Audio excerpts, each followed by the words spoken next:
ভালোবাসা যদি করতে চাওরে ভাইয়াইন তো এই ধরনের ফুড়িন্তর সাথে করিও। স্ক্রিনের মাধ্যমে যে ফটোটা আপনারা দেখতে পাইতরা, এই ফুড়িয়ে তাই গার্লফ্রেন্ড রে 1,80,000 টাকা দিয়ে একটা ফোন লইয়া দিছে। মানে গার্লফ্রেন্ড রে একটা ফোন তাই গিফট করছে 1,80,000 টাকার। তো এই ধরনের গার্লফ্রেন্ড কত ভাইয়াইনতে চাও, কমেন্টে মতামতটা জানাইও। এইরকম গার্লফ্রেন্ড সকল মানুষের কপালও জুটে না। 1,80,000 টাকার ফোন ভাইয়া গার্লফ্রেন্ড কতদিন তার উপরে খুশি আসলো।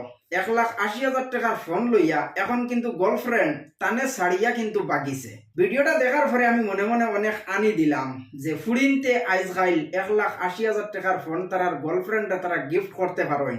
এই ধরনের ফুড়িন্তর কাছে অত টাকা কোন জায়গার থেকে আয়, আর চোখ বন্ধ করিয়া যেন একটা সুগ্রারে 1,80,000 টাকার ফোন তাই গিফট করি লইলি, আর পরবর্তী তাই গার্লফ্রেন্ডে তাইরে ছাড়িয়া আর একটা মেয়েরে বিয়া করিয়া সংসার করের বর্তমানে। আর তাই রাস্তার বিকারি হইয়া রাস্তায় রাস্তায় ঘুরিতরা আর খান্দিতরা। তো এই কাহানিটা বাংলাদেশের একটা শর্ট ভিডিওর মাঝে দেখলাম, গতিকে কাহানি আপনারাও কইলাম।